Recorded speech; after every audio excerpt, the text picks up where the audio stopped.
Internacionalistas do mundo, Nivos! Esse é o Pode Rir, seu podcast oficial de Relações Internacionais. Aqui é Jaú e a única arte que eu domino é a arte da sedução. E depois dessa frase vergonhosa, vamos para nossos colegas de sempre. Leonardo e Enzo, digam oi. Bom dia, boa tarde, boa noite. Pra gente que nossa única arte é dominar a arte do podcast mesmo. Bem-vindos ao Pode Rir. Sejam bem-vindos, meus queridos, a mais um episódio do Pode Rir. E eu, hoje, não vou passar vergonha nesta abertura. Isso aí, meus amigos, e hoje o episódio é bem bacana. A gente vai falar sobre arte das relações internacionais e como a arte e a RI se cruzam. E para isso a gente trouxe uma amiga nossa que estuda a área. Com vocês, Laiane, diga oi. Olá, internacionalistas. Eu sou a Laiane, eu também estudo RI com os meninos na Unesp Franca.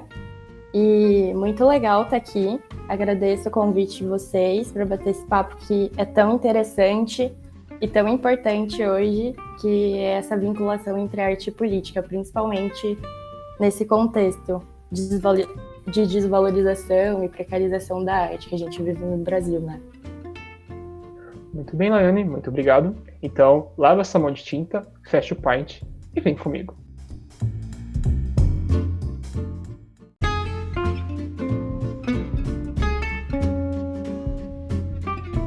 Bom, para a gente começar a nossa conversa, então, primeiro eu queria pedir para você, Laiane, se apresentar, conta um pouquinho aí sobre como está sendo o seu caminho nas RI, quem é você, onde que você estuda, e pode já falar um pouquinho sobre a sua pesquisa também, que é a nossa temática principal de hoje. Então, eu estudo Relações Internacionais, né, na Unesp de Franca.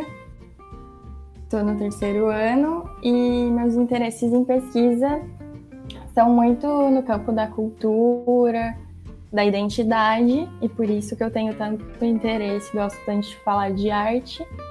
Acho que tem questões muito importantes aí, que a gente não presta tanto atenção.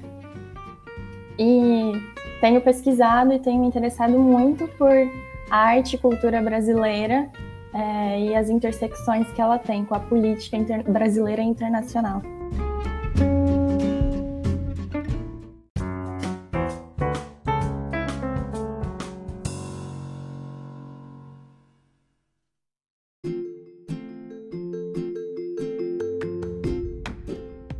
Bom, Laiane, eu gostaria de perguntar para você, né, a respeito da pesquisa, o que você estuda, o que realmente você vê de arte nas relações internacionais, né? O que é a arte nas RI, né? Como ela se manifesta, né? Porque eu acho que a galera de casa pensou, nossa, a arte já é uma coisa muito imensa, né?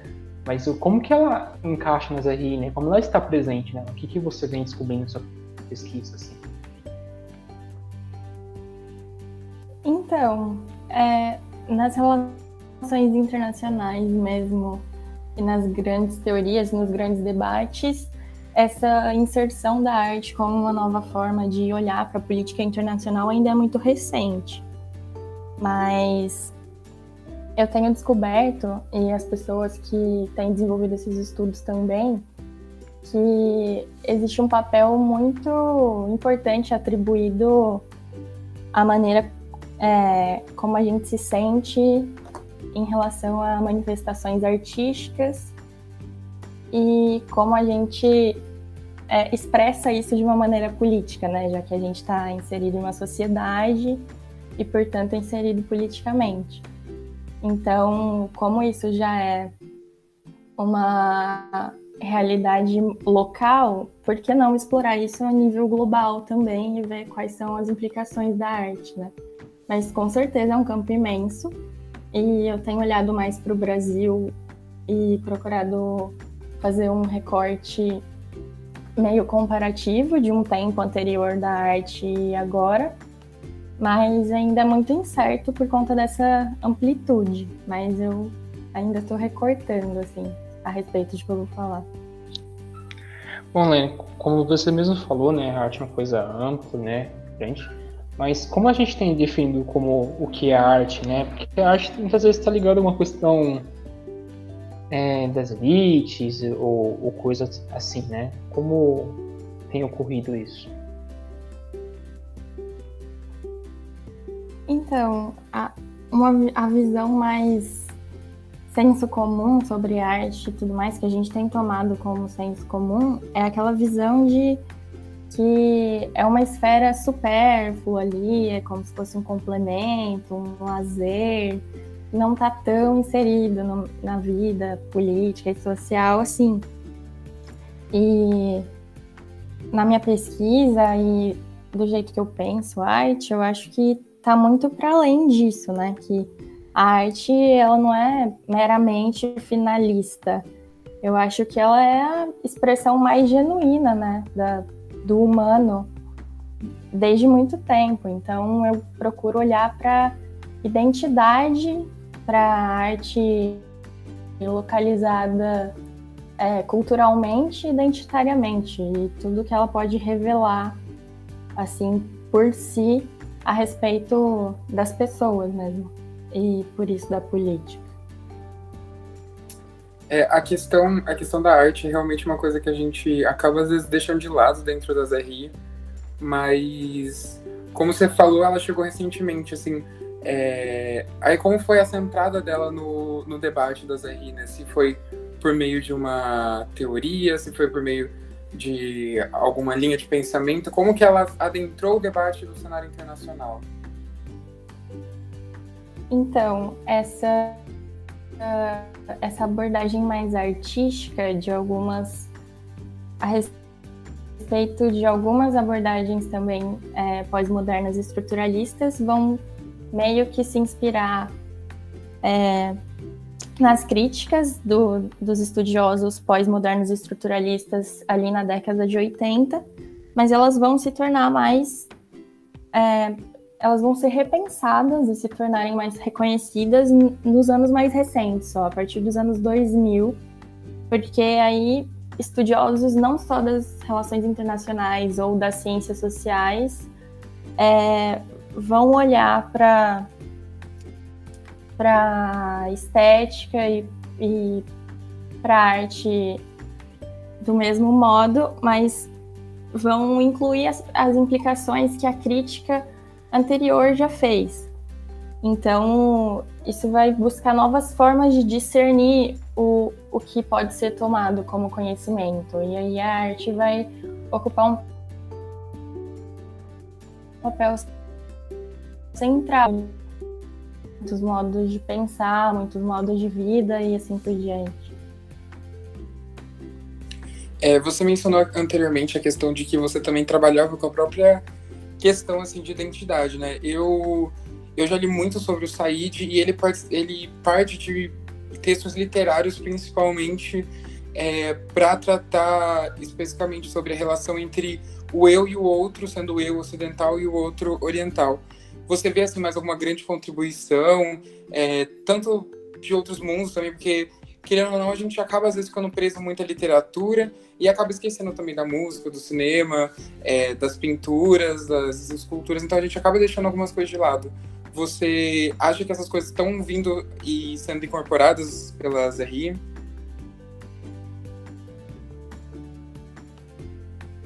Claro, eu acho muito importante, inclusive, que essas coisas sejam tomadas, por exemplo, já que a gente não tem... É que a proposta mesmo da virada estética e dessas incursões artísticas nas teorias e nas abordagens anteriores é fazer com que elas sejam melhor explicadas, né? Seja mais fácil visualizar essa relação e toda essa contribuição que elas tentam dar para as relações internacionais. Então, eu acho que isso tem muito a contribuir, embora seja um pouco mais difícil, né? Pela nossa falta de estudo mesmo e conhecimento, por exemplo, de história da arte, de manifestações artísticas e o quanto elas foram políticas, né, ao longo da história. Mas eu acho que elas têm muito a contribuir à medida que a gente for descobrindo mais essas novas fontes de ideias e de expressões, de exemplos, né? E um exemplo, eu acho que assim, muito claro de como pelo menos na minha visão, assim, a política se manifesta pela cultura e a cultura se manifesta pela política, é o próprio movimento futurista, que na época vinha justamente trazendo todas essas questões do movimento, das máquinas, de tudo isso para dentro da arte, trouxe todas essas questões para ali, para aquele universo específico, sabe? E que, querendo ou não, tá super dialogando com a política. Então eu acho que é muito interessante a gente não separar as coisas, né? Da gente realmente pensar tudo como... Realmente, tudo tá ali junto, sabe? Tudo não é nada solto na sociedade.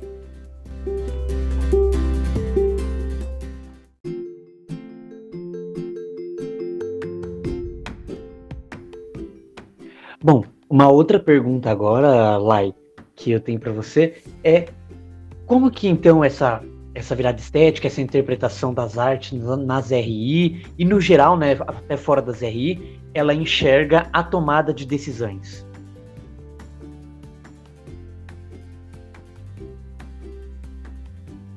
Então, já que a arte é esse veículo, né, para narração que narra a história, constrói a memória a partir dessa narração, eu estive vendo recentemente que existem pesquisas no campo da sociologia, super interdisciplinar, né? Pesquisa sobre arte e tomada de decisões no campo da sociologia, sobre o papel da influência, né, da arte nesse processo de tomada de decisões e tal. E nesse estudo, ele pontua que, principalmente a partir do advento, né, da cultura e sociedade de massas,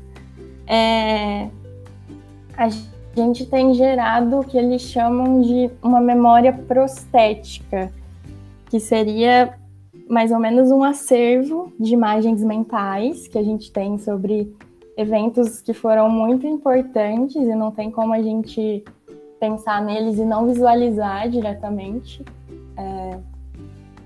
já que existe, né, conexão cerebral assim direta.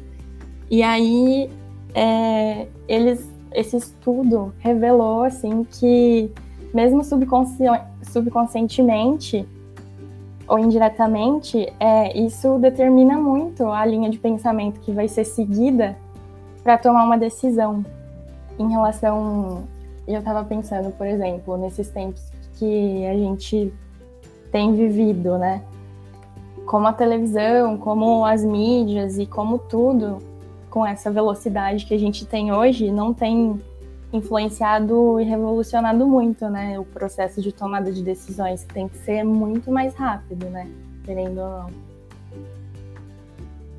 Sim, é muito interessante isso de, por exemplo, a gente está no Brasil, muita gente que, por exemplo, está acompanhando a TV está experienciando o sofrimento de uma pessoa em uma outra parte completamente diferente do mundo. E isso é muito interessante, como isso pressiona também e faz cria uma pressão popular em cima dos políticos para realmente agir de uma maneira mais rápida, de uma maneira mais efetiva. E isso veio muito também da própria Guerra do Golfo, veio muito assim de guerras que realmente foram televisionadas. E eu acho que isso é muito interessante, assim, como mudou muito a abordagem de como a gente lida com as crises internacionais. Exatamente, e isso também é muito importante, essa disseminação toda de imagens artísticas, imagens, sons e narrativas, que isso também, assim, de certo modo, democratiza muito, né, o debate sobre política local e internacional. Então eu vejo como muito importante esses recursos. Não, com certeza, ainda mais a gente que vive num país que cada vez menos as expressões artísticas são valorizadas, né? A gente vê órgãos que teoricamente deveriam ajudar na cultura e deveriam auxiliar as pessoas que produzem cultura sendo completamente jogados de lado. Então é muito triste ver essa realidade também de a população em si lutando para democratizar a cultura, enquanto a gente tem governos que simplesmente não ligam o suficiente para uma coisa que é super importante para a sociedade como um todo.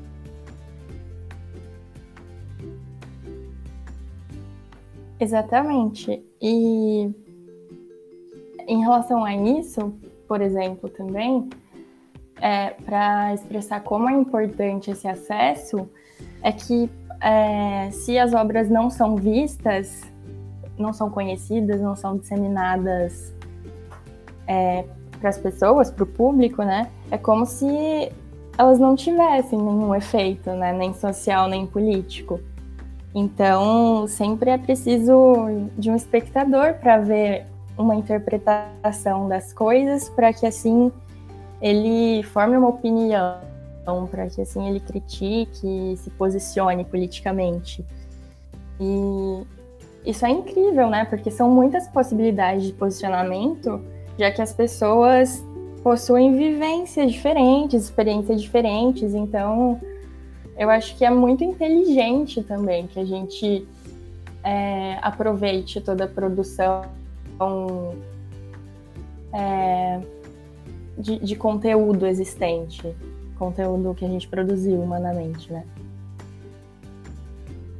Não, com certeza, ainda mais a história tendo o poder de... A arte tendo o poder de influenciar, inclusive, a história, né? A mudança da narrativa histórica é uma coisa que a gente viu, assim, constantemente no mundo da arte, né? Então, é muito interessante sentir como a arte, ela realmente está afetando a vida das pessoas o tempo todo, por mais que as pessoas não estejam percebendo essa mudança ou esses atos mesmo em si. Então, é muito interessante esse jogo que a arte tem de realmente influenciar, por mais que não pareça, às vezes. Bom, isso que a Lai estava comentando de como a arte é importante para nos tornar humanos, como ela nos lembra, né, essas questões, como ela nos traz essas memórias. Eu lembrei de uma citação que eu vou fazer aqui para vocês agora, e também deixo aí para nós aqui no podcast discutirmos, que é do Mário Vargas Llosa, que diz o seguinte, ela é um pouquinho longa, me perdoem, ler boa literatura é ainda aprender o que e como somos, em toda a nossa humanidade, com nossas ações, nossos sonhos e nossos fantasmas, tanto no espaço público como na privacidade de nossa consciência. E aí, enquanto a gente estava conversando aqui, eu tive um insight de lembrar essa frase, né? E eu achei bastante interessante, principalmente o final, né? Quando ele diz, tanto no espaço público como na privacidade de nossa consciência. Então, como realmente as obras literárias não são produzidas do nada, né? Inclusive, os seres humanos não conseguem produzir nada a partir de nada. As coisas têm que ser construídas a partir de algo, e provavelmente a referência será algo político, visto que dificilmente alguma ação não é política. É engraçado, né? Porque essa frase, né? O humano não constrói nada de nada, né?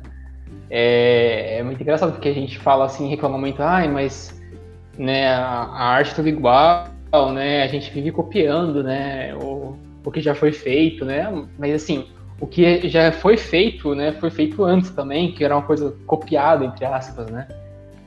Mas eu acho que esse Vargas Llosa, do Llosa não, né? Essa frase do Llosa mostra muito bem, né? Tipo, como a arte, né, e a criação da arte é algo intrínseco, né? À política, à sociedade, né? Ao que há e ao que já foi, né? Nossa, muito boa essa frase.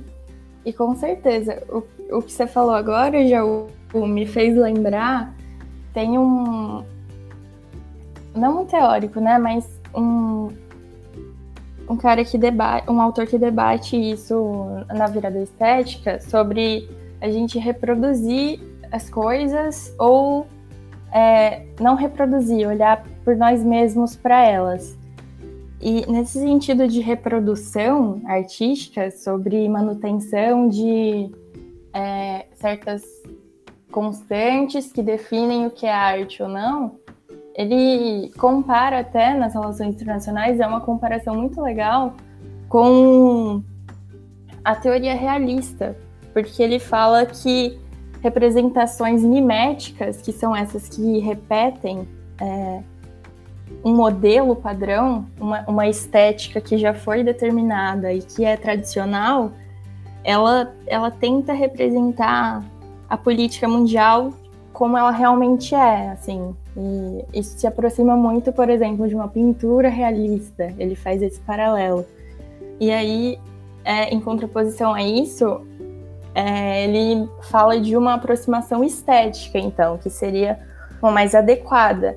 Que essa aproximação estética, ela assumiria a existência de uma lacuna entre uma forma de representação e o que é representado com ela. Então, essa lacuna na forma de representação e o que foi representado seria exatamente o que a pessoa que fez a obra quis representar com ela, sabe? Como ela enxerga as coisas para poder fazer a obra. Então, nunca existe uma isenção, por exemplo, uma carga negativa de valores e tal. Aí isso contradiz de novo, né? Uma forma positivista de ver a produção do conhecimento e tudo mais. Isso é muito legal. Não, e interessante também aquela frase do nada se cria, tudo se transforma, né? Porque isso a gente pode ver muito refletido nas nossas próprias, assim... Eu acho que a melhor coisa que sintetiza tudo isso são os preconceitos que a gente vê na sociedade. A gente vê muito, por exemplo, agora, principalmente com a questão do coronavírus, a gente vê muitos recursos de preconceitos mesmo sendo utilizados contra as pessoas orientais, contra os chineses, que, assim, são coisas que você vê claramente que vieram desde o imperialismo, desde da colonização de muitos países dali, desde, inclusive, assim, Marco Polo. Então é muito interessante ver como a literatura ela ainda tem um peso hoje em dia, por mais que às vezes a gente não pense tanto nisso, né? De como uma coisa que foi escrita séculos atrás ainda está influenciando o modo como a gente encara a realidade, como a gente encara o outro, né? Justamente no sentido de, putz, o negócio foi escrito há tanto tempo, a gente aprendeu tanta coisa até lá, mas a gente não se toca que a gente reproduz o mesmo discurso que já era dito anteriormente. A gente reproduz os mesmos padrões, assim, de pensamento que a gente, por mais que saiba que sejam datados hoje, a gente ainda utiliza. Então é muito interessante ver como a arte tem esse jogo de prolongar as coisas também, prolongar os discursos, trazer os discursos cada vez mais fortes e trazer como se fosse dado pela sociedade, como se já isso é assim porque é aí e não uma interpretação mesmo, né? Então acho isso muito interessante. Com certeza. Ao falar desses estereótipos, assim, de preconceitos, às vezes a gente lê coisas ou vê coisas, assiste, né? E é incrível como elas são tão antigas e ao mesmo tempo tão atuais. Então, com certeza, é como se fosse revisitar os clássicos, olhar para a arte de novo, né? Olhar novas formas de interpretar coisas que já são dadas por um olhar crítico, sempre atento e sempre localizado, né? Sempre assumindo parcialidades e procurando uma via mais justa de interpretação, assim.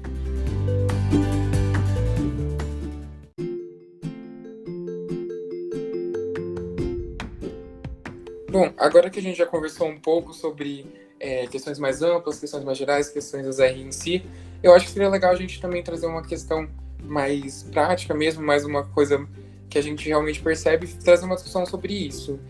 E aí a gente conversou e pensamos em trazer a questão do cinema, que é uma questão que, assim, a gente vê muita influência dentro da política internacional, dentro da política externa dos países. E eu acredito que o Oscar desse ano, o Oscar de 2020, provou muito isso. Ele trouxe em diversos filmes muitos temas muito importantes. E para mencionar alguns aqui que eu acho que me impactaram mais, que eu assisti, que eu achei muito interessante, foi o curta-metragem. O primeiro deles é o curta-metragem A Vida em Mim, que fala sobre como as crianças refugiadas estão desenvolvendo uma doença que faz com que elas entrem em coma, simplesmente durmam e entrem em coma e não consigam sair desse coma tão facilmente. Isso é causado por estresse, por um monte de problema psicológico, que chama síndrome da resignação. E ao mesmo tempo, a gente tem diversos curtas de ficção também que trouxeram vários temas muito interessantes. A gente tem o tráfico de drogas, que foi discutido em um dos filmes indicados ao melhor curta-metragem, que é o NAFTA Football Club, que, assim, traz de um jeito muito único. Eu achei um dos melhores curtas, assim, indicados esse ano. Foi realmente muito divertido ver essa perspectiva do tráfico de drogas, do jeito que eles colocaram ali. Inclusive, é uma baita recomendação que eu faço. E também teve o Brotherhood, que trouxe o outro lado. Geralmente a gente tem muito na mídia e muito nos filmes a visão americana do terrorismo, e o filme mostra justamente a visão de um pai cujo filho fez parte do Estado Islâmico e estava voltando para casa com uma esposa. Então é muito interessante ver como o cinema também traz narrativas que geralmente a gente acabaria por não ver, justamente pela própria circulação, né, dos filmes, que geralmente muitos vêm dos Estados Unidos, então a gente acaba tendo uma perspectiva às vezes muito pouco plural. E então eu acho que, para começar a discussão, assim, qual seria o filme lá que você, assim, gostaria de tanto recomendar quanto falar que realmente teve um impacto, assim, que você percebeu e falou, putz, isso é RI, isso que eu tô assistindo é justamente o que eu estudo? Então, eu acho que Bacurau, por eu me interessar muito pro Brasil, foi um filme que me impactou, assim, demais, não só quando eu acabei de assistir, mas durante o filme todo. Tive que assistir 2 vezes, né? Mas é basicamente, mais ou menos, dando muitos spoilers, né? Contando o filme. Uma distopia que se passa em um tempo futuro. Mas, ao mesmo tempo que se passa em um tempo futuro, fala sobre passado, presente e futuro juntos. Porque discorre muito sobre identidade brasileira e sobre coisas que estão na nossa personalidade e ultimamente também se expressam muito no nosso posicionamento em nível internacional, que a gente geralmente no cotidiano não é capaz de perceber tanto assim. Mas o filme, ele faz umas alegorias políticas de uma sutileza que é muito inteligente, é sensacional para falar de temas como racismo, gênero, violência e liberdade, por exemplo. Então é muito sensacional o Bacurau, eu sugiro que todo mundo assista. Trata muito de temas muito delicados da sociedade brasileira, assim.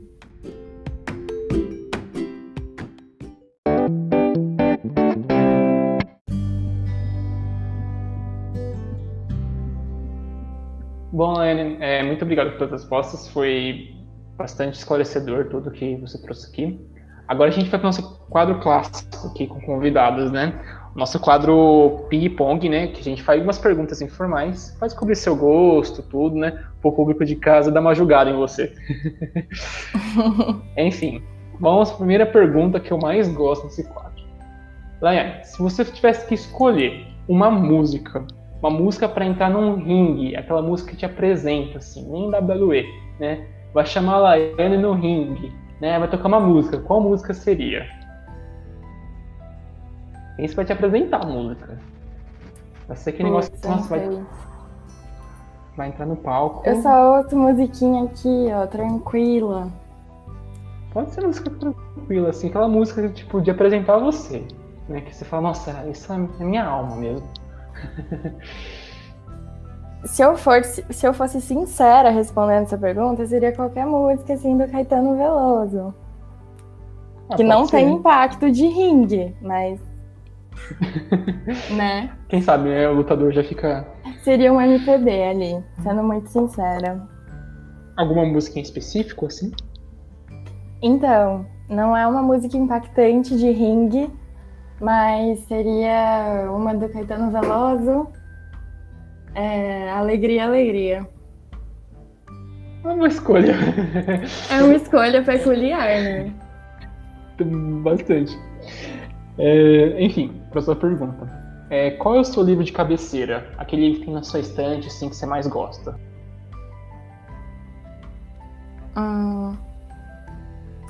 Não tenho um favorito, mas ultimamente eu tô...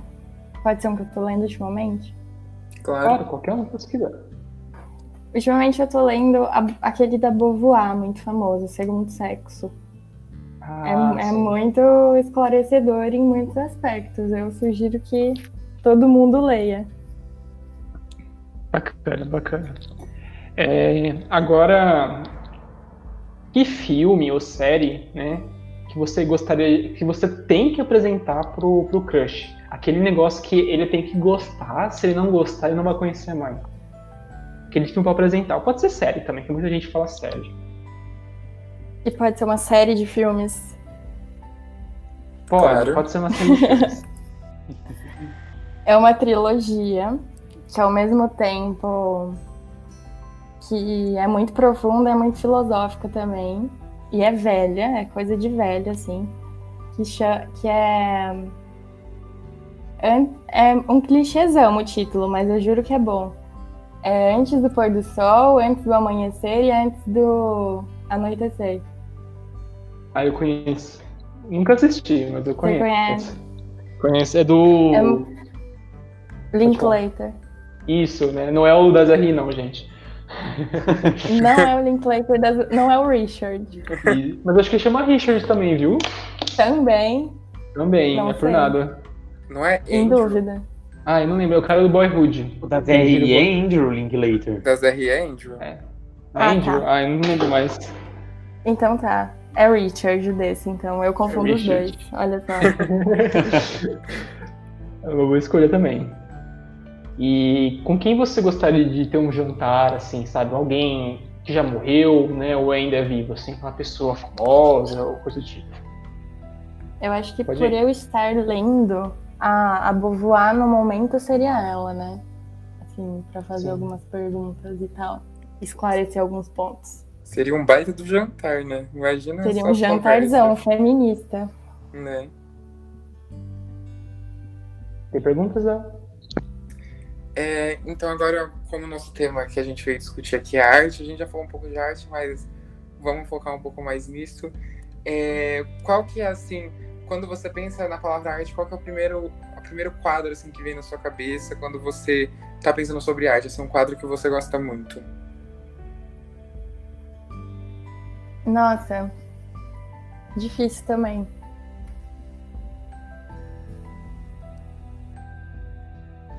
Eu acho que é um que eu tenho na minha parede, que um pequeno, né, na minha parede, uma réplica, mas que me lembra muito de uma coisa muito específica, que é um clichê, né, mas é pouco conhecido dele. É um jardim do Van Gogh, se eu não me engano, é um jardim de Arles.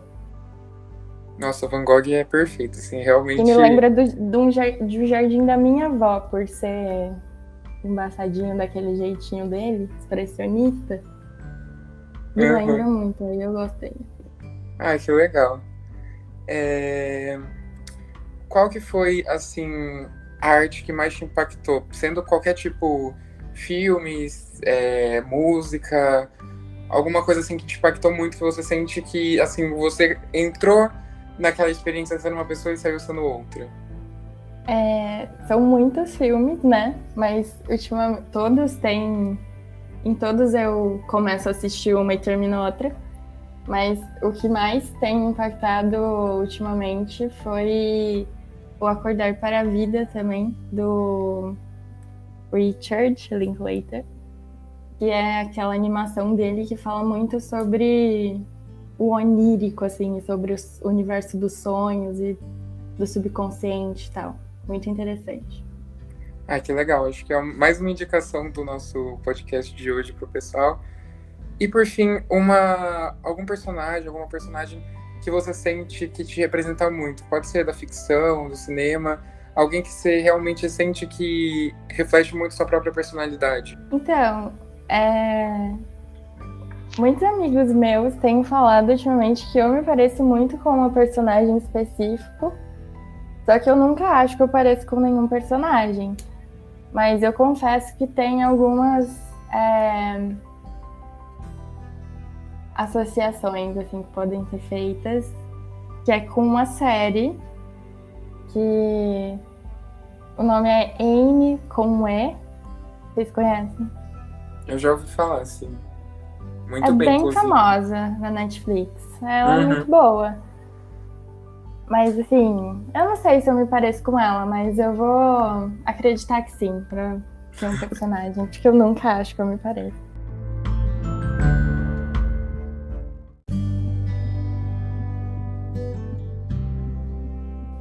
É isso, pessoal. Muito obrigado, Laiane, pela participação, né? A gente agradece bastante você estar aqui com a gente. Foi um programa muito, muito legal.